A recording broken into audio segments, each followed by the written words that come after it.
Well, hello and welcome or welcome back to Read Becca. We're back again for a library treasure hunt video.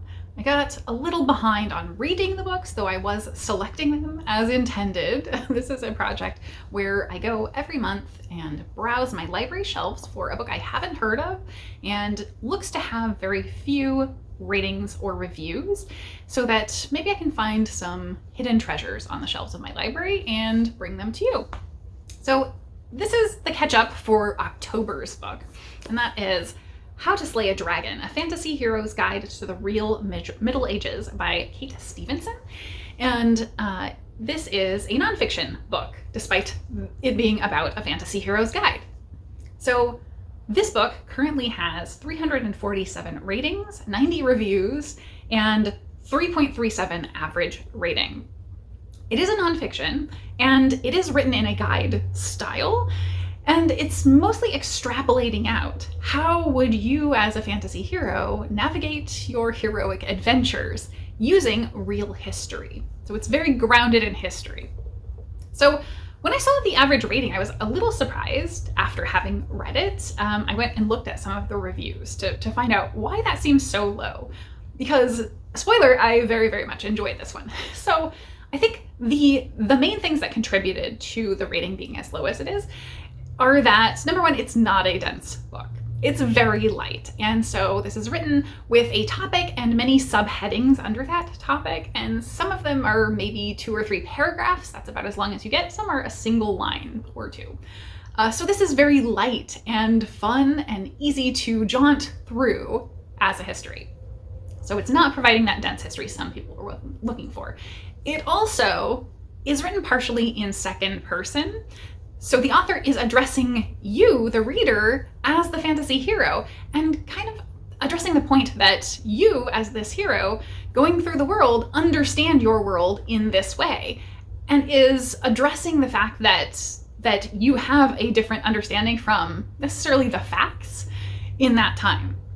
So I thought that was innovative, but a lot of people just don't like second person, I think, and I'm on the other side. I really enjoy second person. So you may or may not get along with the writing style, but I found it very novel and inventive to do. So I think this was really curious and very innovative, I think, as an approach to delivering the information.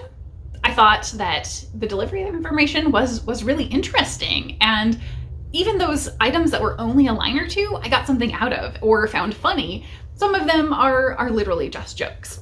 So this did a great job of tackling the topics about how you live your life as a fantasy hero, really. And things like, if you're on the road on your quest, where do you stay the night? Like, how do you decide what a good versus a bad place to stay is? What's the difference between a tavern and an inn? Things like that are very practical, all the way to if you're on your quest and you run into a dragon, there's going to be fire. So how would medieval era people, commoners or royals, have dealt with fire at either their city or their castle? What technologies were available at the time? Things like if you're about to go off to sea seeking treasure, what's your understanding of ocean faring? It's definitely different from ours today, and you perhaps thought that there were sea monsters in the ocean. How did you plan for that?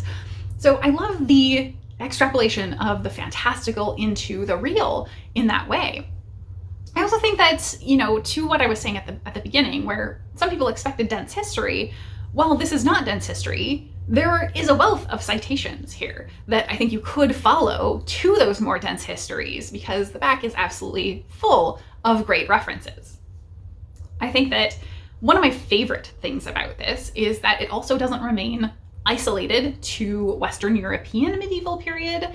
It pulls in some very, very rapidly managed to incorporate information from all over the world. So particularly Egypt comes up a lot, and the author references the fact that she happened to have a source who was associated with that she could get really great information from. And so that is why it's included so heavily. But I really appreciated that being here, because it didn't feel like one-note medieval history that we all kind of have been exposed to in the Western world. It did include things from other parts of the world that I haven't been exposed to as much. I also think that this is just a really beautiful little object. It's a pretty little naked hardback. There are lovely drop caps at the start of each chapter and full page images on the title pages. So that's a title page.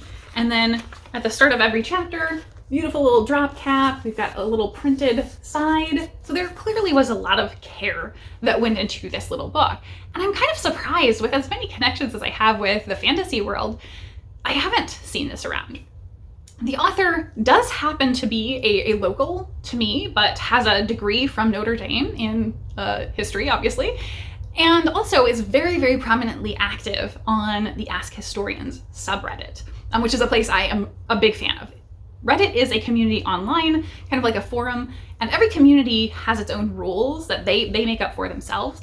And Ask Historians is extremely locked it down, and you have to cite your sources and have information. They do not allow any type of commenting that you can't justify with real fact and information.